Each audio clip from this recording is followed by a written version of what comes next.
Man, I haven't watched Spawn in such a long time. It's been so long since I watched Spawn. I watched Spawn and Spawn 2 when I was way too young to be watching those, especially Spawn 2. Spawn. What happened? Yeah, why is it not a thing anymore? Spawn is a really cool character. It just seems like Hollywood kind of just doesn't like that story. I don't get it. Maybe it's because Todd McFarlane is a fucking moron. I don't know. From Matt McMuscle Spawn, what happened? Yeah, let me know. Let me know what happened. He probably doesn't know either.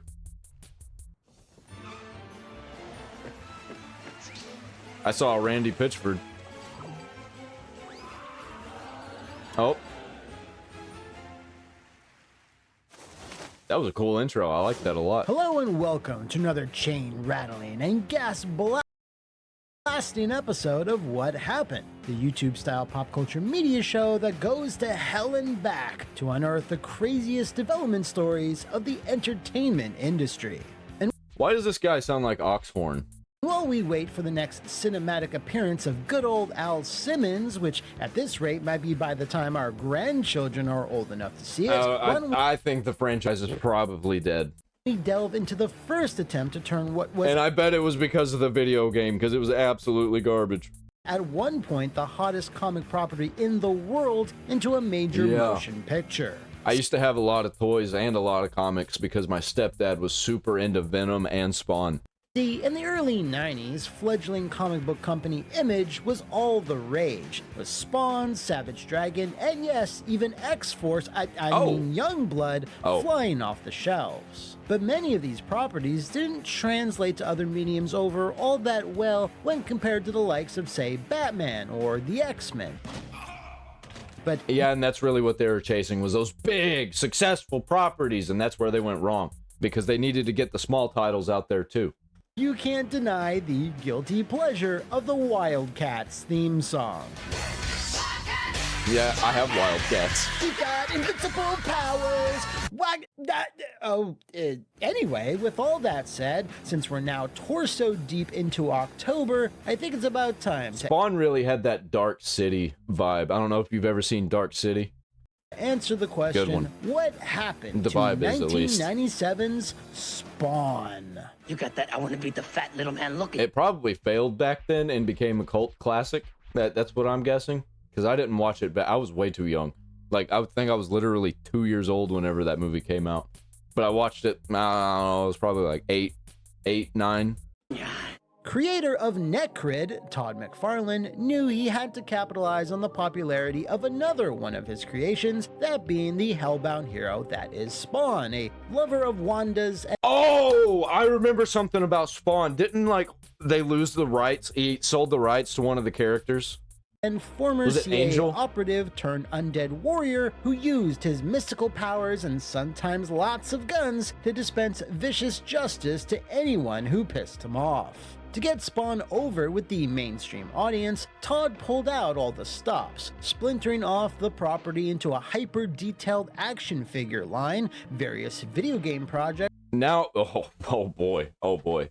But now I see a lot of this stuff in comic book shops, just collecting dust hanging up on the wall. They're trying to sell it, and not looking good for that property, man. That's not where you want your old classic toys to be, just on a wall at like flea markets and shit.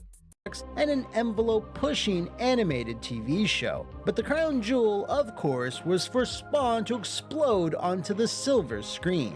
And while McFarlane had complete control over the action figures, since he established his own company in which to do so, and HBO gave him a lot of creative freedom and spooky dungeon sets on the cartoon series, he had decidedly less pull in Hollywood. So the road to a Spawn feature film getting greenlit was much less of a straightforward one. It was around 1992, shortly after the first issue of the comic book sold 1 million copies, where Columbia Pictures inquired Mr. McFarlane about the movie rights and if they were perchance purchasable, to which good old Todd proudly proclaimed no, and to get the hell out of his office. Since Image Comics were run by the creators of the characters themselves, that meant Todd held all the cards, and there was one aspect to Columbia's offer he really couldn't abide by, and that was the aforementioned creative input. Columbia simply wouldn't give it to him, and thus he needed to find someone who would, which again wasn't the easiest thing in the world, as getting that type of access was pretty rare in the industry back then, and today as well, depressingly enough. So perhaps recalling back to the 80s when one small movie studio took a chance on a fedored slasher villain attacking teens in their dreams, Todd McFarlane had a meeting with Oh man, every time I see that, it reminds me of Mortal Kombat movies. New Line Cinema, who are just coming off back-to-back successes with another comic book property, the Teenage Mutant Ninja Turtles. Great Todd, movies. ever the businessman, said he would hand over the movie rights to New Line for the rather insane sum of $1 American, which meant he had to have at least a few caveats billowing within his own mysterious gnarled cape. Why would you do that? That dude is actually brain dead. And it got even worse here recently. He's just been politically brain dead. One of these caveats, as it turned out, was the creative input on the product. The script, the casting, pretty much everything outside the actual directing of it. The other asterisk Todd lobbied for that was even smarter was the merchandising rights, which included those ultra-detailed action figures. The nature of business, however, is built on a lot of give and take, and thus New Line laid down their one mandate, which was if Spawn was to be successful in theaters, the only place they were expected to make money, it had to appeal to the broadest audience possible, so I think you know where I'm going with this. Spawn, the story of a trigger-happy CIA hitman who gets double-crossed, burned to death, sent to hell, and resurrected with the intention of leading a demonic army against heaven, was going to be PG-13, whether Todd wanted it or not. But he gave it up for $1. I've covered enough stories in the past to know when a violent property is changed to be suddenly less violent, it tends to lose a bit of its luster. Yeah, it is definitely a cult classic, though. I like that movie, and it looks like crap. The cape was crazy good looking for the time. Edge, if you... But what is it? Was it Satan monster or whatever at the end? Oh, boy. will to hardcore fans. You know, the ones that would actually pay to see a movie based on said property.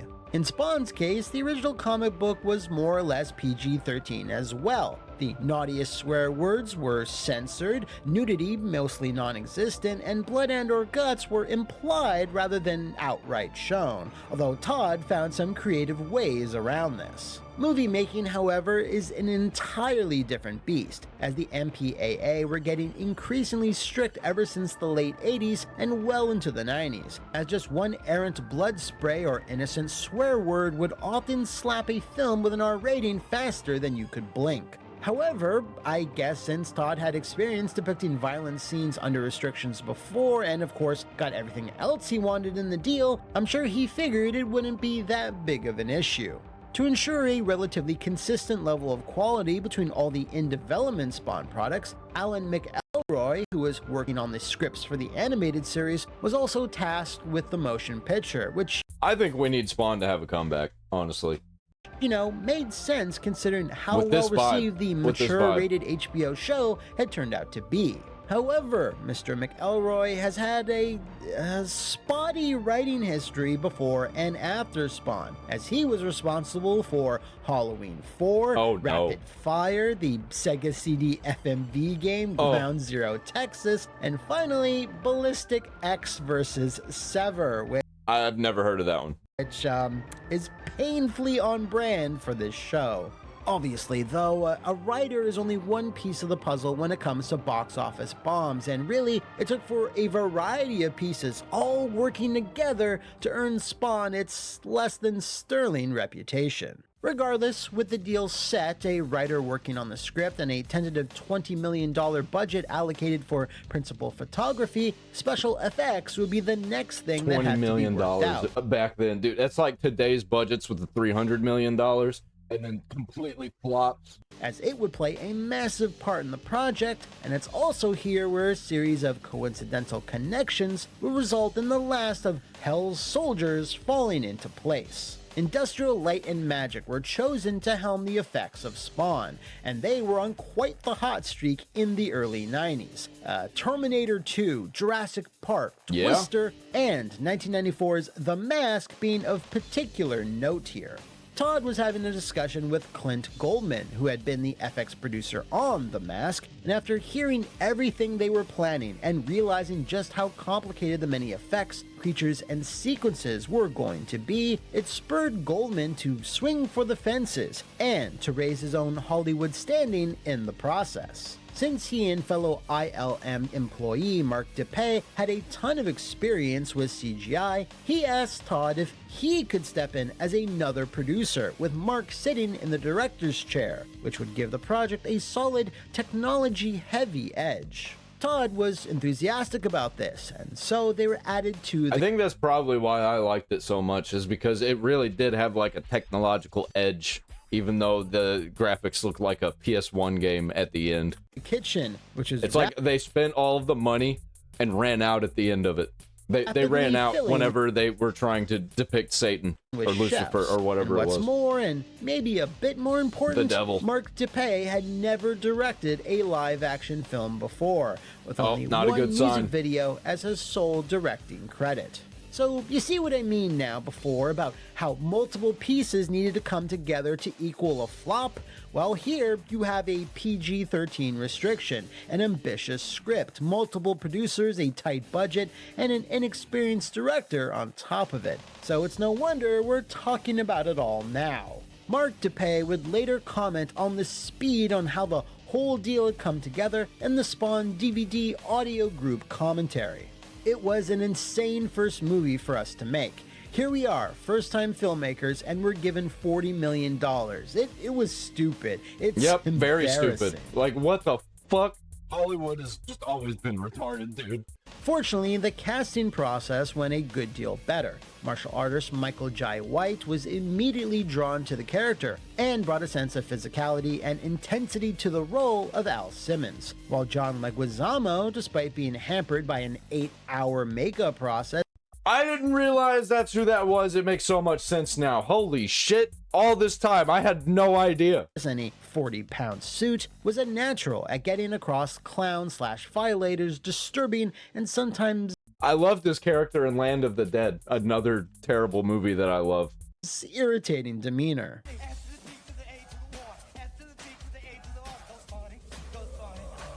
Then there was the main villain, so to speak. Technically, there's 3 stuffed into the story, with one played by Martin Sheen, who is definitely acting against type, as he hammed it up as Jason Wynn, complete with a 100% authentic-looking dye job. During filming, Todd, Clint, and Mark started to realize that the special effects budget was going to balloon as more and more shots were needed. As initially, Yep, they that's exactly what I thought. tried to replicate Spawn's iconic cape with physical props, having off-camera stagehands moving it around at all times, but this was deemed quite horrendous looking and not very practical. So it was decided that the cape should be switched to all digital, which That's pretty cool. I guess was the better option somehow. As It more is and more pretty cool. logistical problems I mean, it doesn't look good now, but for the time, dude, it was crazy good. started to crop up, the crew knew things were perhaps not going as well as planned, and were worried about the final sequence that was set to take place in Hell, as it really needed to wow Yeah. fans and send them home happy. The No. reason they were worried was because in the original script, the underworld was set to merely look like a pitch black room, as there simply wasn't any budget or good visual way to represent Hell on screen with physical sets. That's when the crew decided they needed to make a plea to New Line higher-ups to allow them to create Hell entirely with CGI as a giant set piece. This And it looked like a Creed music video. would certainly put them even more over budget. So to save money elsewhere, Clint Goldman offered that if they could cut 7 full days of shooting out of the schedule by putting in more hours elsewhere, reusing sets, etc., if they could then allocate that budget to make a fiery computer-generated hellscape, to which New Line cautiously agreed to. It's up to the viewer if that money was well spent. But even as a 15-year-old watching that PS1 cutscene back then, and Dude, the enemies in Scooby-Doo movie, just a couple years later, look 1,000 times better than this ending sequence. previously having my mind blown by the likes of Jurassic Park and The Mask, I can confidently say it was not worth it. With filming now completed, the arduous task of post-production was next on the hit list. The original plan was for 100 special effects shots, which by the time the cameras had stopped rolling, this number had swelled to over 400. That's like Lord of the Rings levels of miscalculation. So many shots had to be rushed through post-production because ILM was very much in demand at the time, with bigger movies taking their priorities. Then came the actual editing, and along with it, the MPAA. They were absolutely vicious and simultaneously vague on what was appropriate for a PG-13 rating, with Mark DePay saying to That scene in the graveyard is really cool whenever he first changes into Spawn. Philly.com back in 1997, we had to deal with very arcane and cloaked arguments over what's acceptable for kids. It upsets me because They're trying to push a movie about hell and being a hellspawn onto kids. boundaries float very conveniently, depending on It's just funny how Hollywood even back then was doing the exact same shit that they do now. who the parties involved are and the way the winds in this country blow. Everyone knows certain stars make films for kids, so it's okay for them to make a film where people die, get their heads ripped off, whatever. But we make a film about a man who goes to hell and we can't show any blood. We can't even say the word hell. As for that last point, yeah. Well, then what are you doing? What was the whole point of all this? Why'd you even go through with this? You knew it was going to be a disaster. That was also backed up by Clint Goldman in that same interview, adding, Dude, you would have been better off just making your own movie with no budget. the MPAA would never tell us what scene or aspect of the film was too violent or extreme. They simply said the overall movie merits an R rating. Therefore, as filmmakers, we had to decide what limitations to impose on our movie, and one of those limitations was not to say hell. That's just the way it is. You can't fight City Hall. This resulted in Spawn having tons of instances of just awkward dialogue where you know, given the situation and the tone of the film, that Spawn or Clown would and or should be swearing up a storm in that particular scene, but they had to get around it with insults you'd more likely hear on your local kindergarten playground. You filthy little piece of vermin. Just food-sucking dipstick. All of this produced an end product that tonally was all over the place, something both fans and Let's get a full Spawn remake. Let's just get a whole remake of this whole movie. critics Actually, no, let's just make a new one because holy shit, that would be terrible. picked up on, as Spawn was absolutely burned in critical reviews of the day and saw a less The popcorn meter is pretty good. Like, that's about where I probably would have sat it, about 4 out of 10. than stellar box office haul. It barely made $80 million worldwide, which was far behind the likes of other comic book fare like Batman Forever or The Mask, but it at least outdrew At least it made some money back, but not nearly enough to keep the franchise going. The Phantom, I guess? Michael Jai White was even critical of the finished film, saying bluntly to The Hollywood Reporter in 2018, "There is no footage of me ever saying that I liked Spawn. I have never said that I thought that was a good movie." And while Mr. White, Mr. Could have been. Leguizamo, and even New Line continued to make big If they weren't worried about that PG-13 rating, that it probably would have been a pretty good movie. Definitely still wouldn't have been great. movies for years, Mark DePay, sadly, was the odd one out. He wouldn't direct another film until 2004's, This Thing. Hey, holy shit, I remember that. It was not good. What was that, Phil of the Future? Followed by a bunch of animated Oh, no. straight-to-DVD Garfield features, and then some CGI Marmaduke trash fire that I didn't even know existed until just Pete Davidson? Okay. What? now. As for Spawny himself, well, I don't think much else needs to be said. Mr. McFarlane has been trying to get a new movie project off the ground for the last 9 years, with the latest update being from this past February, where he helpfully explained, I'll just read this as written, There's not going to be a sequel. There's going to just have to be a new franchise created. I'm hoping that the next piece of news will be, we've made the deal, right? And then that will be, I don't know. Never. We're all moving towards that direction, but like, it's just time to just go, I'll talk to you when I've got something. Literally, when I have a bird in my hand and I can give you something concrete, instead of going, hey, we added, because we can add actors and we can add producers and we can add a director.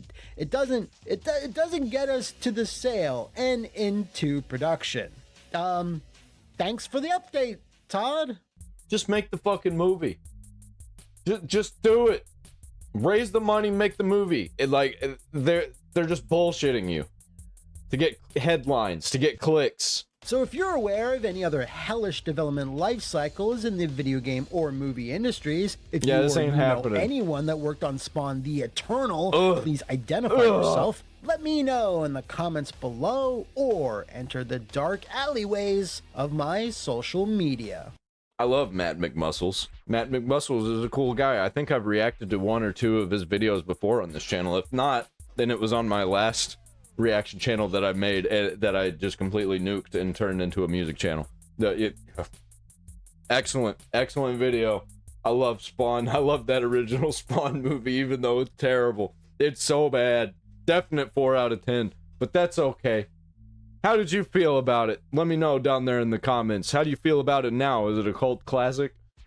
Is it a guilty pleasure? I'll probably not watch it anytime soon, though. I tell you the truth. You better leave a comment.